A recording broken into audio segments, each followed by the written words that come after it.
सुभाष भाई चलिए चलिए थोड़ा सा पीछे रखिए, नहीं तो मुंह में घुस जाएगा। हाँ चलिए बताइए, पूछिए। आप अयोध्या आए हैं, पहली बार रामलीला का मंचन कर रहे हैं, क्या कहेंगे? देखिए सबसे बड़ी चीज ये है कि ये जो कैरेक्टर है भगवान श्री राम का, धरती पे इससे बड़ा कैरेक्टर कुछ बना ही नहीं। अब भगवान का रोल करना ये अपने आप में एक अद्भुत है, और ये मेरे जीवन का सौभाग्य है। बॉबी भैया की वजह से आज हम लोग इस राम जन्म की भूमि पे हैं, और ये हमारा सौभाग्य है। मैं इससे पहले भी एक सिनेमा करके गया हूँ यहाँ पे, और बड़ा कमाल का सिनेमा बना है वो, रंग दे बसंती देशभक्ति सिनेमा है। हमने हनुमानगढ़ी में हनुमान जी का गाना किया था, राम जी की जय, हनुमान जी की जय।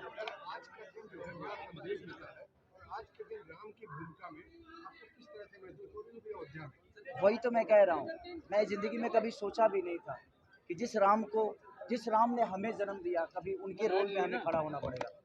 और ये मेरे जीवन का सबसे बड़ा रोल है इस राम के रूप में, क्योंकि मुझे लगता है कि इससे बड़ा कैरेक्टर कुछ हो ही नहीं सकता। जिसने पूरी दुनिया को संवार दिया, उस कैरेक्टर में आज मुझे खड़ा होके मेरे पैर कांप रहे थे कि मैं पता नहीं जिसने मुझे बनाया मैं उसका कैरेक्टर कर पाऊंगा कि नहीं। बट एज ए एक्टर मुझे लगता है कि मेरे जीवन की सबसे बड़ा रोल है ये, और इससे बड़ा रोल मैं नहीं कर सकता। एक आखिरी सवाल है, जिस तरह से आप एक राम पे फिल्म बना रहे हैं, ये क्या संदेश देगी और क्या करें इसको बनाने के लिए आपके दिमाग में थॉट्स कहाँ? देखिए जीवन में राम के विचारधारा पर अगर हर इंसान चल देना, तो मुझे लगता है कि वो माँ का सम्मान उतना ही होगा कि एक शब्द 14 बरस का वनवास काट दिया। सिर्फ माँ की इच्छा पूरा करने के लिए कोई बेटा इतना करता है क्या? हर उस मर्यादा, मुझे लगता है कि उनसे बड़ा मर्यादा इस धरती पे किसी ने नहीं है, और जिसने मर्यादा में अपने जीवन को चलाया है वो हमेशा खुशों में उत्तम है। पहली बार रामलीला में सीता जी के साथ आपने रावण का दहन किया, क्या कहेंगे? देखिए मैं भी तो बोल रहा हूँ कि मेरे जीवन का सबसे बड़ा रोल है ये, और ऐसा रोल सबको नसीब नहीं होती है। अरुण गोविल जी को हुआ था क्योंकि हमने उनको ही देखा था, और आज ये मुझे सौभाग्य प्राप्त हुआ, तो बस भगवान राम से ही प्राप्त। जिस सिनेमा हूँ और जिस रोल में हूँ, इस रोल में ऐसे ही प्यार हमको ये बनता भी है कि राम जो है बेसिकली राजा थे, और उन्हें राजा के नाम पे अयोध्या में हर जो आम आदमी था उसकी बात सुनी, और एक राजा का एक नेता का एक बखूबी फर्क निभाया। आज के दिन राजनेताओं को क्या संदेश देना चाहेंगे?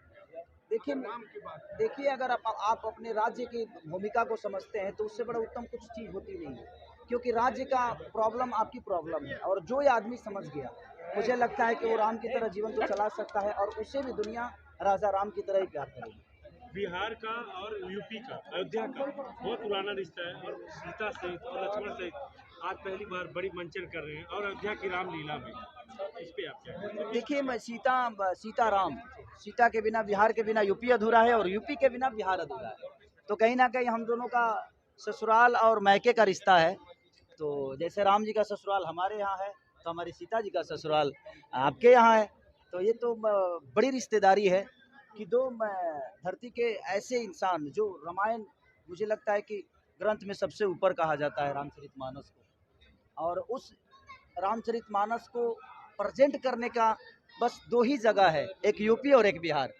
एक बात हम कह रहे हैं कि बिहार से शुरू हुई आज जो सनातन धर्म है, आप रामलीला का मंचन कर रहे हैं, बिहार से शुरू हुई सनातन धर्म पे, रामलीला पे तमाम टिप्पणी हुई, तो आज के जो नेता हैं जो इस पर टिप्पणी कर रहे हैं, उन नेताओं को क्या कहेंगे आप? देखिए धर्म के नाम पे तो राजनीति करना ही नहीं चाहिए, मुझे ऐसा लगता है, क्योंकि धर्म हर आदमी के लिए है, और मुझे लगता है कि धर्म अपनी जगह पे है, विकास अपनी जगह पे है, चुनाव अपनी जगह पे है, और नेता का वर्चस्व अपनी जगह पे है। तो मुझे लगता है कि आप अपने फायदे के लिए कभी धर्म का इस्तेमाल ना करें तो ज़्यादा बेटर है। ठीक है, जय श्री राम।